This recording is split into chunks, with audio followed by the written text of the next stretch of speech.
কুচ্চা ভাই কি হচ্ছে? এখানে আগুন ধরানো হয়েছে।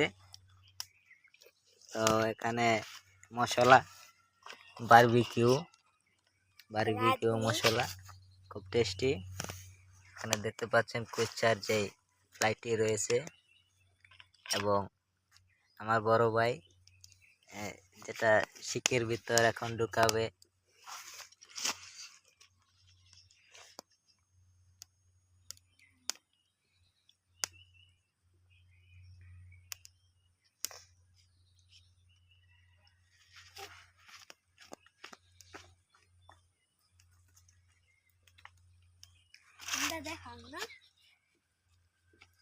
তো আমরা কিভাবে তৈরি করি আপনারা কিন্তু অবশ্যই ফুল ভিডিওটি দেখার মাধ্যমে কিন্তু আপনারা দেখতে পারবেন কিভাবে কুচ্চা কিভাবে পোড়া হয় এবং কেমন স্বাদ এটা কিন্তু শেষে বলে দেব।